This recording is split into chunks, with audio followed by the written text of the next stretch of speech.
Good afternoon, everyone, or good evening, everyone.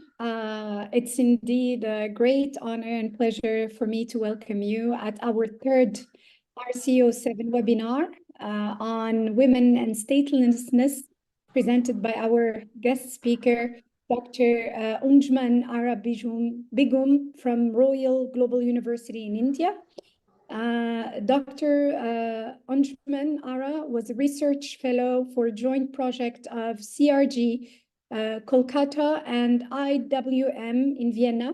She was also the executive director of Women Leadership Training Center and a research associate in South Asia Forum for Human Rights. She also held several teaching positions in universities.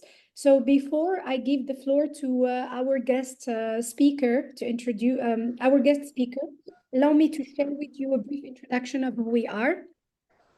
Our committee, the Research Committee on Women, Politics and Developing Nations, known as RC07, was created as a study group in 1988 by the International Political Science Association and became a full-fledged research committee in 1992. In December 2015, the RC name was changed to Women and Politics in the Global South. This actually, which embraces multiple research areas undertaken by political scientists or anyone interested in social science. The RC07 also addresses the persistent issues, challenges, and questions related to the presence and experiences of women in the political sphere. Topics that also interest the committee include women, debt and structural adjustment, women in the environment, women in democratization, women leadership in economic institutions, and women's human rights. Within all this, we invite all researchers interested in gender politics in all spheres to submit their pitches for presentations in English, French, Arabic, and Spanish. Please also follow us on Twitter, on LinkedIn. Our co-host will share the link on the message box. So without further ado, I'm giving the floor to Dr. Anjuman. Please, the floor is yours. Thank you. Thank you so much. Thank you so much for including me. Myself, Anjuman Ara Begum. I work on human rights issues in Northeast India, basically, and since 2004. And good to see Rita and Shubhashri here as well, my former colleagues. Rita and Shubhashri is very well known in this part of the world. Thank you for giving me this space to share some of my experience in one of my ongoing research on this, because for over last few decades, there has been very multiple layers of policies and laws and various judicial decisions which has impacted the citizenship rights. So to begin with, can I have my slides, please, on the screen? I want to begin with a map of Assam.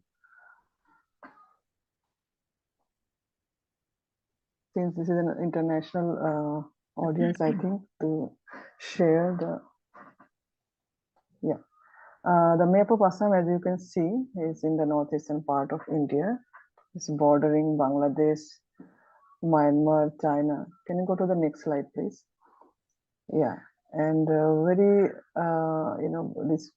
this area is very famous for migration for last thousands years. Especially if you read the writings of William Van Schendel, who has written exclusively on the border studies, and he has written how this area remains very mobile, very well known for the mobile population and migration over the years. Now, today, since my topic is basically on statelessness, I would focus on the citizenship laws in India, then citizenship detection issues in Assam, some of my case studies from my field work, and followed by some judicial decision as well. The next slide, please. The citizenship laws in India, we have the constitution which has defined the citizenship subject. Citizenship falls under the central government. We have a federal structure of governance in India. And apart from that, there is a Foreigners Act, which is the main act to determine who is a foreigner and who is a citizen in India. And it was enacted in 1946. And before this version of the act, this act has also gone some amendment and changes during the colonial period.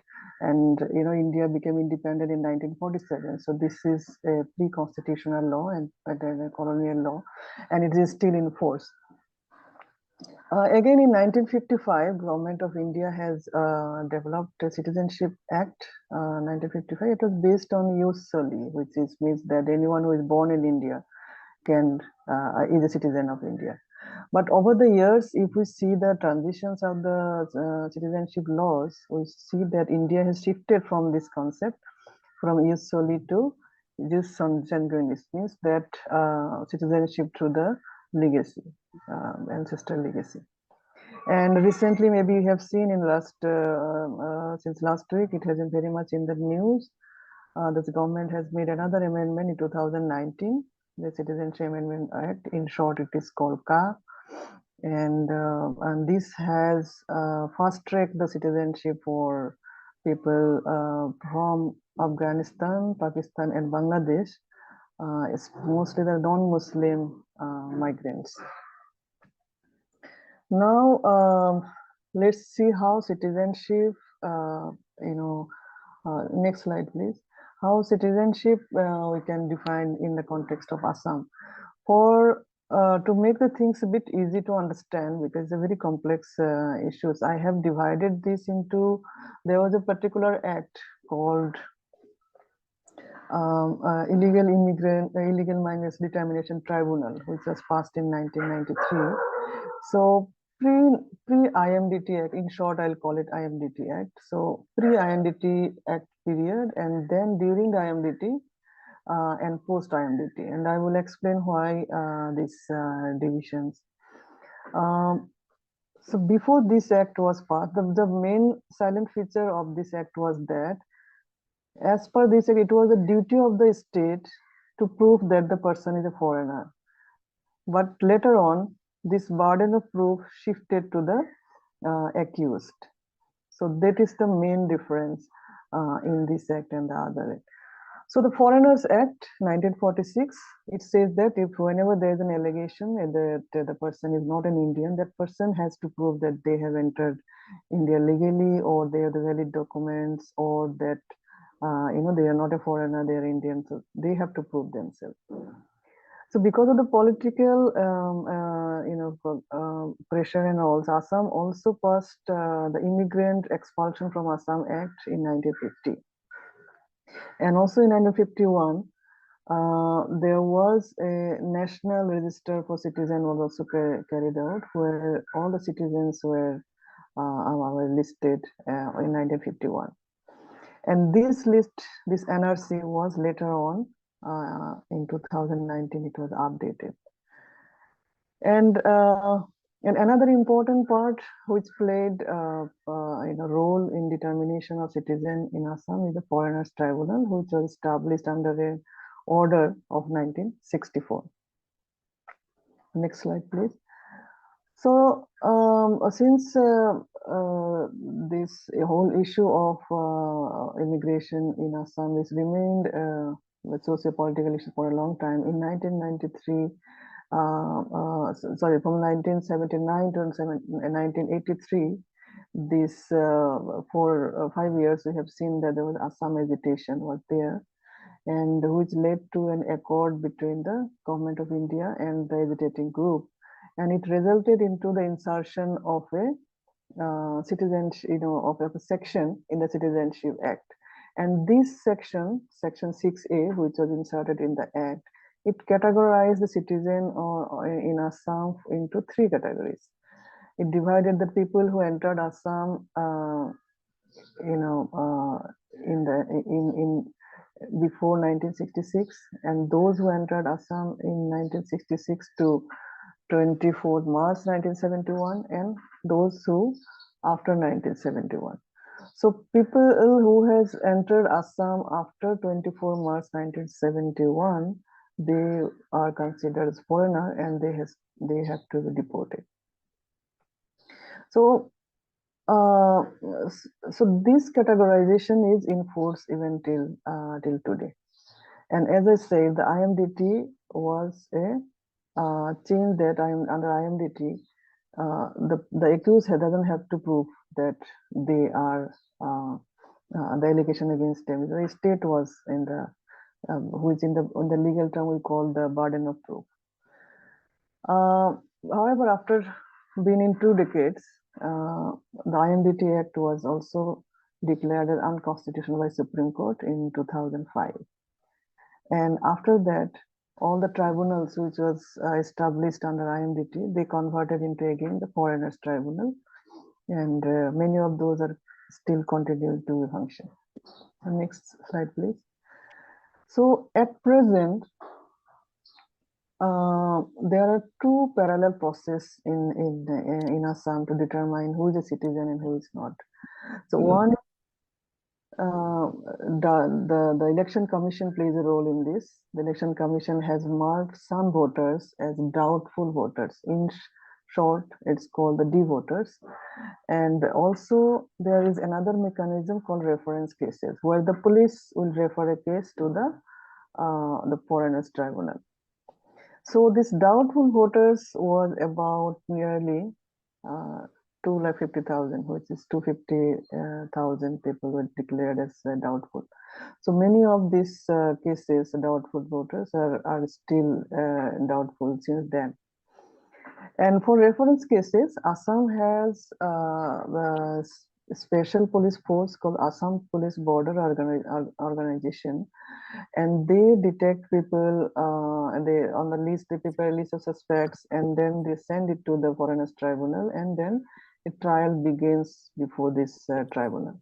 So I will discuss about this tribunal and later on. So this is how the two process can be initiated to determine if a person is a citizen or not. And also, after going through this process in the foreigners tribunals, the foreigners tribunals declare the final order after investigations. However, they don't have an appeal process. So for appeals, one has to go separately through writ petition either to the High Court or the Supreme Court. So this is the overall process. Next slide, please. So now I want to discuss about how these foreigners tribunals are functioning. So in India, the tribunals, as it comes under the administrative law, so the tribunals are basically to determine, some cases like if the people is traveling in the train without tickets, or someone violated traffic rules. So for various purposes or industrial dispute, various purposes the tribunals are established. And in India, in Assam, out of this order of 1964, these foreigners tribunals are established. And these are quasi-judicial body, and it functions like a civil court. And members does not need to be from the legal fraternity. They don't need a formal legal training also. And they are appointed by the Home Ministry in Assam, and they are trained by the Guwahati High Court. These foreigners tribunal are supposed to work under the supervision of the Guwahati High Court. And in my reading, I found that during 1980s, because of the criticism, Pakistan, India had signed ICCPR and other international treaties by that time, and there was criticism that India is, expulsing people without a fair process, without due process. So this foreigners tribunal played a role in that to as a response to that criticism. And also this foreigners tribunals cases usually the date, there is some burden, the case has to be disposed within 60 days, and this is a very short time. However, practically it's not like that. The case goes on for years, and the proof, the person sees the burden is on the person, on the accused. So they have to prove some historical document like the voter list of 1966 or the parents' voter list, and they have to prove the linkage that they are linked with this particular person, so they are a citizen. And this is the most this is the accepted process of establishing or reclaiming someone's citizen. And we could see that there is a political pressure to fit the political narrative in the state that to increase the number of foreigners. So whether it's a border police or the whole mechanism is under stress to declare people as much foreigners as they can. So the more you declare people as foreigners, the better the performance of that particular employee is considered as a good performance if you declare more people as foreigners. Next slide, please. And through various cases and also the reports, it has been already proved that the foreigners tribunals, the way it's functioning, it lacks credibility. And there has been a very glaring examples of prejudice, biasness, and also inefficiency. And there is no consistency of the rules and rationale they follow in their judgments. Currently, there are 100 foreigners tribunals are functional in Assam, and in my field study, I found that in some cases they are accepting some documents as a proof of citizen, and on the same document produced in another foreigners tribunal, they are not accepting it. So these kind of discrepancies are there. And also what is more striking is that majority of the decisions of these foreigners tribunals are ex parte decisions, like where the accused person never got a chance to even represent themselves. And in the field study, I found that most of the time people did not receive the summon or the call to appear before the foreigners tribunal. And as for the figure issued by the government of Assam, that nearly 1,500,000 people has been declared foreigner, and also nearly 100,000 people as doubtful voters since December 2023. Now, after the next slide, please. So after a person is detected as a foreigner, as a consequence of the trial before the foreigners tribunal, then comes the deportation process. So in my study, I found that it's two kinds of deportation are in practice. One is formal deportation and then pushback. So if a person has been declared an illegal Bangladeshi migrant, then they are as per the rule they has to be deported, and there has been a process, the formal process, that the Bangladesh High Commissioner has to be informed and they have to confirm the nationality, and then repatriation will take place. However, out of this process, it's very slow, and only few people has been sent back through this process. And there are through some reports, it says that most of the time the pushback has been was in practice for a long time, and nearly 20,000 people has been pushed back as a consequence of this practice. However, next slide, please. In 2008, there was a judicial order. And it says that if a person is declared a foreigner, they cannot roam free. They has to be put in a detention center.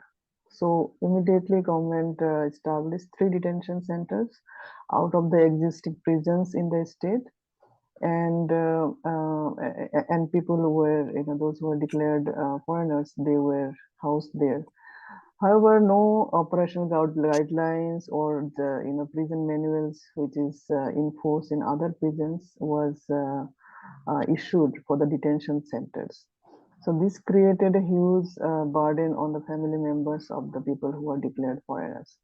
And since there was only 3 detention centers, people has to travel a lot, a long distance if they wants to the family members if they want to meet the person or provide legal assistance. So this judicial order is still in force, and now government has can I go to the next slide, please? Government has established one of the largest detention center. It has the capacity of accommodating nearly 3,000 inmates. This picture was during the construction time. I visited this place and that time I took it. And as per the media reports, that government has planned to have more such detention centers in the coming days. And also, I want to mention that during COVID time, there was some positive development. The Supreme Court of India has given some orders that those who has already completed 2 years or 3 years, initially it was 3 years, and later on Supreme Court again changed it to make it 2 years. Whoever has been in detention centers for 2 years, they has to be, they will be released on bail. So about 1,200 people who were housed in various detention centers, they came out as a consequence of this order. However, about 200 inmates who could not provide the security required for bail, or who doesn't have a relative or whoever, who couldn't afford the bail, they remained in the detention center. And next center, please. So, so as I said, the burden of proof really proved a kind of game changer, and it created a lot of hardship for women as well. And because one has to prove a family tree, who are the father, grandfather, and how the person is linked, and this provide hardship to prove citizenship. And also the legal aid was not available to the person, and only after a Guwahati High Court order in 2017 that the legal aid authority now provides support to the people who are accused of being a foreigner. Next slide, please. And I want to now focus a little bit on the NRC exercise as well. The NRC, the National Register for Citizen, it was carried out in Assam in 1951. And why I am saying that here also the people of Assam, the citizens of Assam, they have to go through the process, the verification process again. The family tree verification they have to prove, and that's how the NRC of 1951 was updated. Sorry, it is not 2029, it's 2019. Sorry for my mistake. So in this case, the same criteria, which was earlier, there were 3 category citizenship that I have discussed in case of Assam. So that was applied here. So and the results were announced in 2019, and out of 3.3 million people, say 1.9 million, we have seen that people are 33 million people who applied for NRC. 1.9 million people were excluded. And just 2 days ago, the Chief Minister of Assam, he has given a religious breakup of those people who were excluded. And this list includes the Gorkhas. Gorkhas are a community, a Nepali community, and about 150,000 of them are excluded. And it also, Chief Minister said Assamese Hindus, it's nearly 200,000, then Bengali Hindus about 500,000, and Muslims nearly 700,000, and about 350,000 of people is not under, no breakup has been given. So this excluded people, it is reportedly, it's said that they belong to women, especially married women and children, and also other vulnerable groups like transgenders. As per report, there are nearly 2,000 transgender people has been excluded from this this list because they could not prove their family tree. and also tribals are also included, because many of them, they could not provide the list, the whole number of list that is required to prove citizenship under the NRC process. So procurement of document and also presentation during the verification process become difficult for certain communities who are lacked the legal documentation. Now, in this context, now coming back to the particularly the next slide, please. Particularly, if we come down to the situation of women, we can see that why women are not able to, overcome this kind of very strict scrutiny of their citizenship proof. Because family, they face multiple layers of discrimination. One is the family. They were not trained or educated, and many of them are actually victim of early child marriage. I have found in my field studies that women got married at the age of say 12 or 13 years, and never went to school, and they use their husband names in all their documents. So because of that, it became difficult for them to prove their linkage with their fathers or their parents. Uh, it's because that you have to prove the family tree. So if you prove the linkage with the husband, that is not considered as a legacy proof. And in the community also, that women are not financially dependent. They are not able to have a self financial independence for themselves. So it becomes very difficult for them to make a decision. And the citizenship process, once the person is suspected and the case goes to the Foreigners Tribunal, it causes huge financial burden on the families. To hire a lawyer and procure documents and fight for these cases for years is a huge financial consequences. And women being dependent in the family, it becomes difficult for them to fight such these processes. So hence they become very difficult for them to prove the citizenship. So now I will go into the few cases that I have personally documented, and then I will discuss some of the legal cases as well, the decisions of Guwahati High Courts. So this is a case of Rashia Begum. She was born in Meghalaya, and she is married to a person in Assam. And what happened in her case, that even the officials in Meghalaya, they have given a written document that she belongs to this place and she is a citizen of this place. But that document is not recognized by the government of Assam. So she was declared as a foreigner, and she was in detention camp for 3.5 years. So this picture is with her son in her house.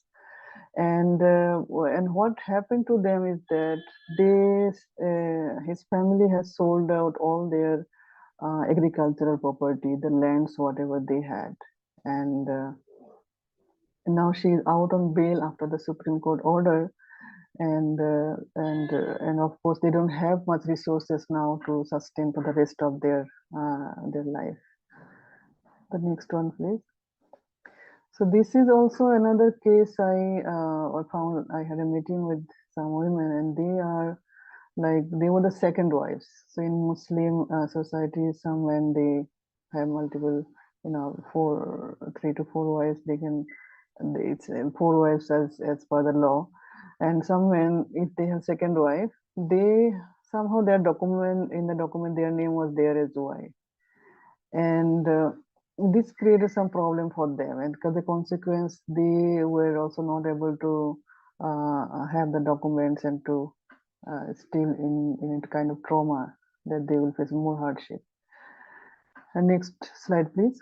And also in this whole exclusion, citizenship exclusion, I found that not only women belonging to Muslim minorities or Bengali speaking Muslims, but also the tribals and other indigenous communities who are supposed to get protection under the law of the land, but they also face this kind of challenges. Like this woman and her husband was in detention camp, and he died in the detention camp. So for 2 years, he was in detention camp, and he could meet him only when her husband was in a very terrible condition in the hospital, and the police provided her the bus fare. She is so poor that she could not even afford the bus fare of 200 rupees to come, which is hardly $2 or $3 to come to, in the hospital to meet her husband. So when police brought her, so after 2 days, her husband died. So that's the last time she could meet her husband.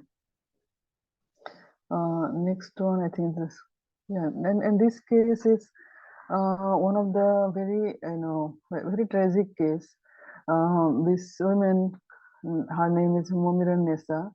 She was in detention camp for more than 10 years, 10 years and some 4 months. And the boy next to her is her son. So when she went to the detention camp, this boy was 3 years old. And when she came out after 10 years, she found that her husband already died because of depression, and her son is actually she could not recognize each other, and now she said that she is completely dependent on the support from others, their families or the neighbors. Some give donation to her, so that's how she is surviving. She doesn't have any financial support at this time. And also in the long 10 years of detention has completely affected her mental and physical health. She recently underwent a tumor operation, and she's not able to see the thing. Her eyesight has affected, and also now her case is also pending. Some pro bono lawyers is looking into her case. So her case was in the foreigners tribunals for nearly 10 years, and then she stayed in a detention camp for 10 years. So, and she is now out on bail for 3 to 4 years. So in total, out of 25 years, she has been into this citizenship, struggle, and still she doesn't know where she is, whether she's an Indian or she is a foreigner, and what will be the consequence of her case. And so all this anxiety are also creating a lot of uncertainty, and really difficult to say what will happen. And another thing is that whenever the person is out on bail from detention center, they have to represent themselves to the nearest police station every week, and she has to do it. And it's also as another financial burden on her, because there are only designated police station where the person has to represent themselves. So she has to spend some money for them every week to go to the place and represent her. Next one, please. So this is a Bengali Hindu woman. Her name is Basuna, and her case is very interesting in a sense that she fought her case, and she was proved that she is a genuine Indian citizen. However, after she could prove her citizenship, and after 1.5 months, she was again arrested as suspected foreigner by the order of another foreigner tribunal. And she was arrested. She was taken in the police station, and after 3 days, they produced the order of the previous foreigners tribunal, and then she was released. Next slide, please. However, after she is released, now her husband has been declared as foreigner. So now they are fighting this case for her husband, and her by profession she's a housemaid. She works in the people's house, and her earning is maybe 15, if I convert into dollars, so $15 per month.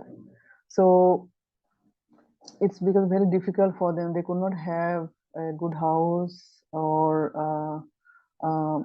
some security in their house, because all their savings and property they have invested to fight the legal cases over the years. So these are some pictures during my field work.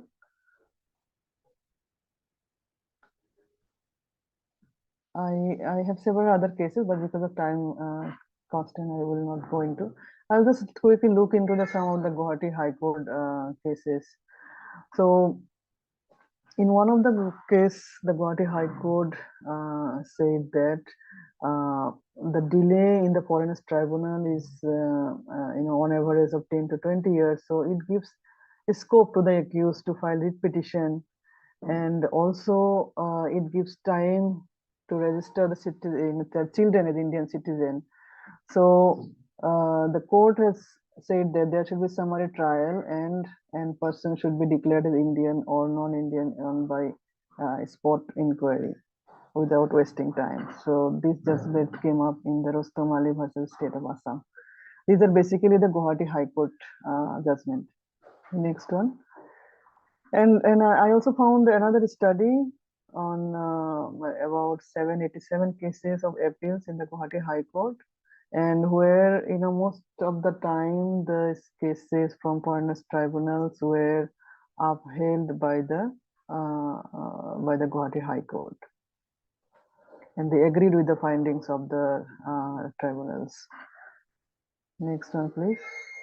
And in another case, simple, clerical mistakes or typos are also become fatal for people. Like in this case, his name was mistake was there, some Azizur or Azibur, and the father's name also, misspelled at Hazarat or Harjat, like that. And as a consequences, he was declared foreigner. The next one, please.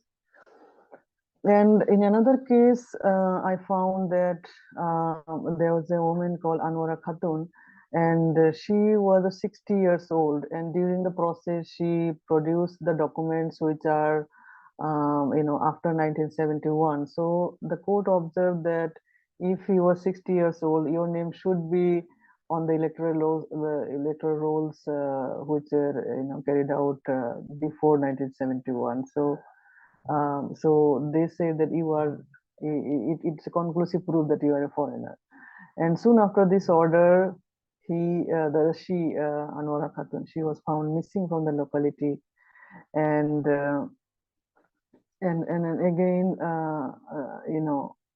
the Supreme Court, not Supreme Court, sorry, Guwahati High Court, it's again passed order that so there should not be some kind of leniency in these cases. Otherwise, the whole purpose of determination of illegal migrants is wasted. Next one.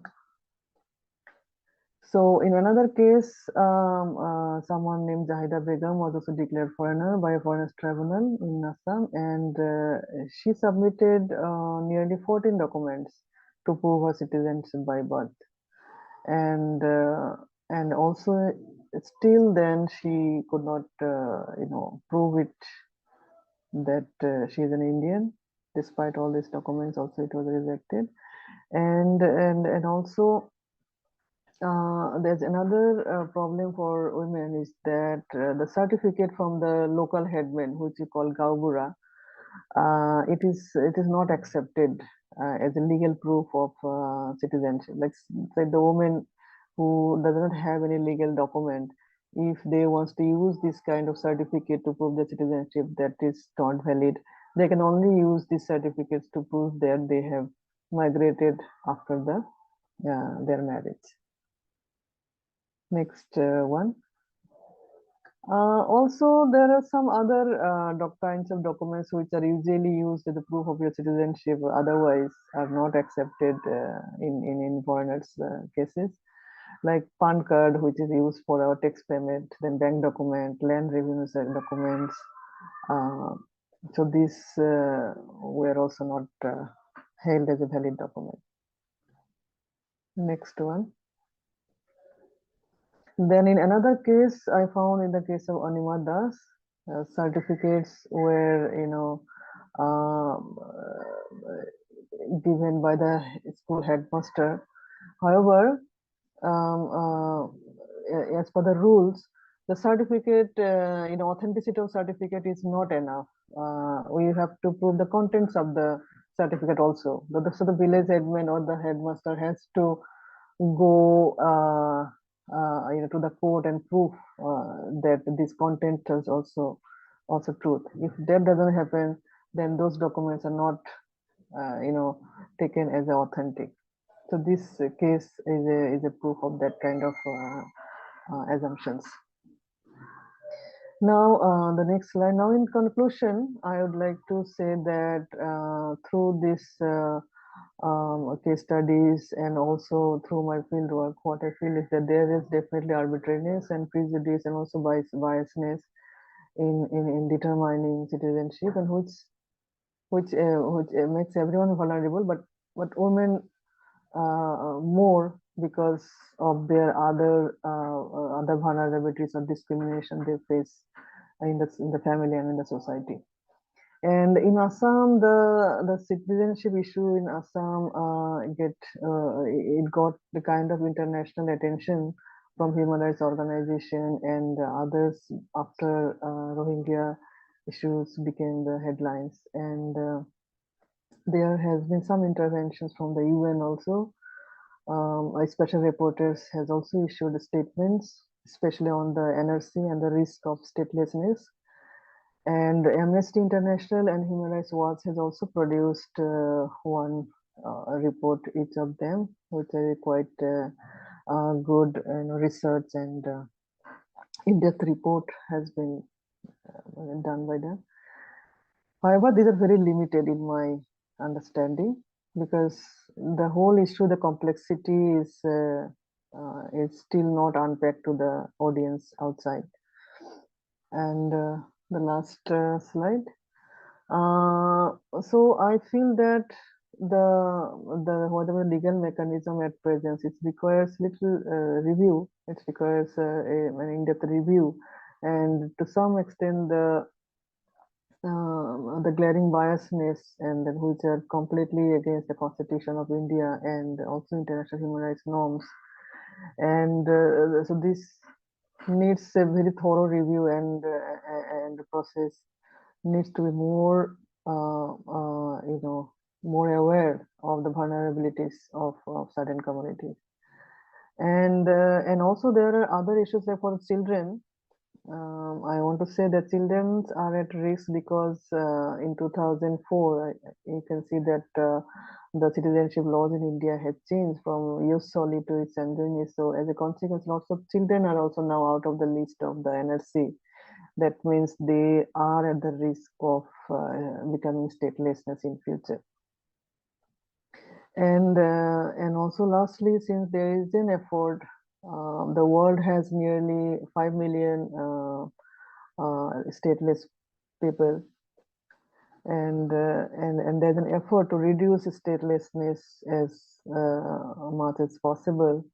And in this context, this kind of exercise like NRC has put people under uncertain conditions and without knowing that what exactly is going to happen, and it may cause statelessness in Assam. And if that happens, the women and children will suffer more.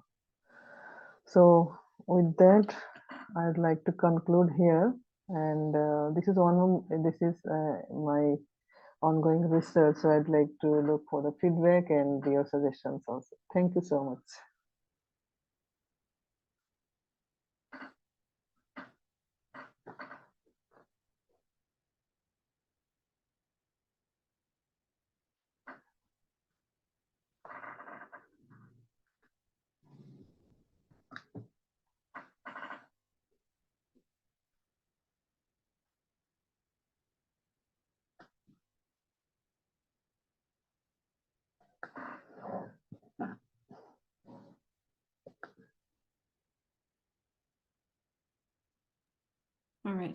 Sorry. Thank you so much, Dr. Anjuman, for this very interesting, very interesting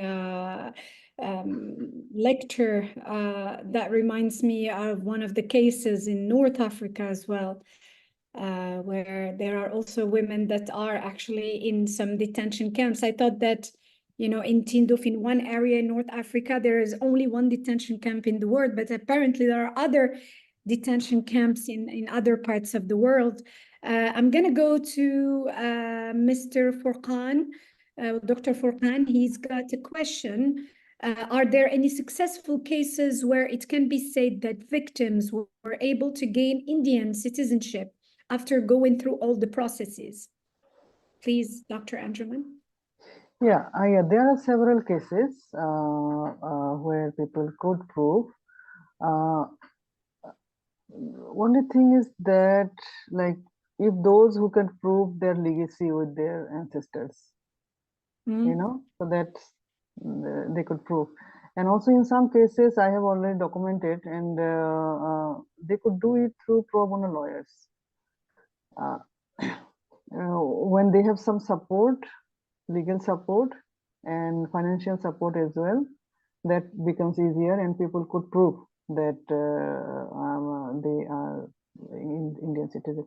And also the lawyers who are exclusively, you know, practicing on this issue, they have said that the cases so far they fought, they, you know, 90% cases they could prove that the victims are Indian citizens. Thank you, Dr. Anjuman. I have a question myself. Now, what is the role of civil society in India or elsewhere to plead or to protect these women from being prey, to be branded as, you know, as foreigners and having that gender inequality? And how about the issue of child marriage? Are there any awareness programs? And where is the role of the UN? I know that you mentioned the UN, but I mean, are there any resolutions that came, whether at the UN, at the United Nations Human Rights Council? Were there any resolutions that condemn these acts? Unfortunately, no, and there has not been much lobby with the UN, you know, or Human Rights Council level as well on citizenship issues. Some NGOs and civil society, they did submitted, you know, submission to the UN. I'm aware of 2-3 such things, but it's been very minimal, and it has not been much engagement, has not been there, as I mentioned in my presentation also. And also the mainstream media for a long time, they did not focus much on the citizenship issue in Assam. It was mostly confined in the local media. Only when then some cases, you know, gets extraordinary, they probably got the attention of the mainstream media. But because of the NRC practice, which excluded 1.9 million people, after that, the national media or international media, they also, you know, came and reporting, and so it came into a kind of highlight. But so it's not much, you know, it's like say Rohingya issues. It's not much that, you know, well known also. And also the complexity, you know, the tribunal you have, then this law, the citizenship law, one is for India, and then there is some, you know, categories different from in Assam, not like in other India. So this becomes a bit difficult to understand the outside. So probably that also created a kind of, you know, less publicity for the issues. But we have some, like Subhashri is also one person who has made some documentaries on issues of Assam. She's still writing on this, and it's maybe I could say that in last 10 years there has been also some community leaders who have come up from their community and taking up this issue to the international level. So I would say that it's emerging, it's growing, but still far less. Yeah. Thank you so much. There is a question from Dr. or Mrs. Subhasri Krishnan, but she would like to ask it instead of typing it. Can we ask the co-host to give her the hand on this? Hi. Hi, Anjuman. My apologies. My camera is off. I'm still unwell. I have COVID, so that's why I didn't want to come in front of the camera. Thank you so much for this illuminating presentation. For me, I mean, even though one kind of knows the various kinds of complexities of what is happening in Assam, and that's not just post 2015, but the way you've been able to lay it out for us, I really wanted to thank you. I mean, this is a question I suppose there's no easy answer to, but I'm wondering if folks in Assam or otherwise people who are lawyers or people in civil society, now with the coming of the Citizenship Amendment Act, which says that if you're from Bangladesh, Afghanistan, or Pakistan, I mean, if you're, most communities, except if you're Muslim, you can apply for citizenship if you show that you've come to India before 31st December 2014. Whereas, and now the government has also released data, right? I mean, there are 5 lakh, government figures are to be believed, 5 lakh Bengali Hindus who've applied to the NRC process saying, look, I am an Indian citizen. I have been here for XYZ years and these are my documents. And now suddenly the CA is coming. And I don't know, how do you see this playing itself out for those who would like to gain citizenship? I don't know. It's still early days, but I'm wondering. Yeah, it is also a legal issue for me because as per in the NRC, one has to prove that they are Indian. They have to claim the Indian. And on the other hand, in the CAA, Citizenship Amendment Act, you have to prove that you are from the 3 countries, Afghanistan, Pakistan, and Bangladesh. And you have been here, because of religious persecution and things like that. So I don't know how this is going to happen. For me, this is people who has already claimed Indian citizenship, and they should not be eligible to apply under CAA. Yeah. But on the NRC, there was one category that refugee certificate. Many refugees became Indian. I have recently visited this place near Matia, where the Hazung community has become citizen. They came in 1964 as refugees, but now they have become Indian citizen. Also, they have become under HT status as well. They have got.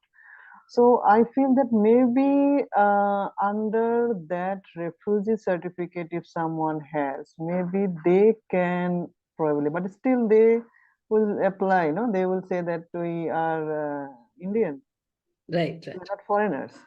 So this will be interesting because the Chief Minister has also said that about 3.5 lakh people are eligible, who are excluded from NRC. They are eligible to apply under CA. So it needs some study to find out how they are eligible. Right. Thank you so much, Anjuman, and I look forward to seeing you soon. Yeah, thank you. Thank you, Dr. Mrs. Subasri, for your input. Mr. Furqan said that he would like to make suggestion about your research, Dr. Anjuman. He said that your research will be more powerful if you could add up the stories of survivors. I am sure this must be in your thought process already. Yeah. Thank you. Thank you, Mr. Furqan. So do you... There's an earlier comment from Dr. Furqan as well, which is to follow up on your comment, Yasmin, and ask about the role of the media. Yeah, did he say that? I did not see it. Yes, so the role of the media.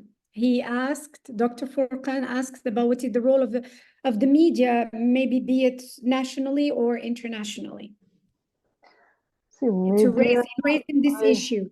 It's very difficult. Media in India is no more independent. It's very much polarized, there are few media houses who do cover authentic, credible stories, but mainstream media is to some extent, I think everybody would agree with me that they have been polarized.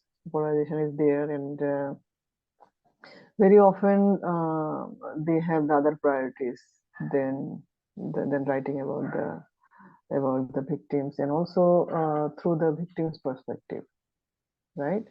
The stories are being reported, but it's not through the perspective of the victim, but it's more like that illegal immigrants are coming in Assam, the 6,000 immigrants coming in Assam every week, things like that. So it's I would say that there is still scope to create more space for the victims and survivors to bring their story in the media. Thank you. Before I conclude, I'm going to give the floor to Swarna. Dr. Swarna, please. Very quick question, Anjuman, and maybe a very silly one. Across Northeast India, belonging and alienation are issues everywhere, and every state has its own ongoing long-term conflicts. But the form that it has taken in Assam around citizenship and voting rights, as far as I know, that's not replicated elsewhere, although people are also migrating across the border to work in Tripura or in maybe Manipur. Can you just suggest some reasons for the difference? I feel that this because this issue in Assam is much more than the other states. Earlier these states were all together Assam. It's Assam, Meghalaya, Manipur. It was not there. Only in 1972 these states were created. So my answer to that would be that since this migration happened in the colonial era, and there was resistance at that time also, the social assimilation did not happen at that time, and which remains till now. And now because of the other political and social political influence, where there is a growth of certain, the political ideology, mainstream political ideology has, playing a kind of dominant role in Assam. So it has become more complicated. So when the chief ministers, if you follow his way, there is a kind of sense that alienation or that is continuous. Like, for example, he said that he doesn't need the vote of the mayors because let them remain where they are, I remain where I am. So this kind of influences are there. So I would say that the complexities and the way that the issues of migration is shaped in Assam may not be the same in Manipur or in Meghalaya. It's because of this colonial route and the social assimilation which never happened till now. I think that's playing a part. Thank you. All right. Thank you. Thank you. Thank you so much. I would like to express my appreciation to you, Dr. Anjuman, for this very valuable, informative presentation. Indeed, it was very illuminated, and it's indeed a very important topic. And I hope that that there will be some kind of actions taken, be it through civil society or at the international level or with the media, because this is extremely important. Women or anyone cannot live in such situation in the 21st century, be it in India or elsewhere in the world. My deepest gratitude also goes to all who attended, the webinar and help it to make it a successful event. So on this platform, I'm going to announce our next webinar, which will be on April the 17th, same time, third Wednesday of April. The webinar will be on women leadership in disaster management, the case of Beirut. Now we're moving all the way to the Middle East. It will be presented by Dr. Fatima Nasser from the American University of Beirut in Lebanon. So mark your agendas. We also look forward to receiving your pitches and share your research findings, your thoughts about issues, topics related to women's in politics and in all spheres. Thank you again. And Thank you so much. next month. Thank you. Yeah. Thank you so much. Thank you, Dr. Anjuman. Thank you, everybody.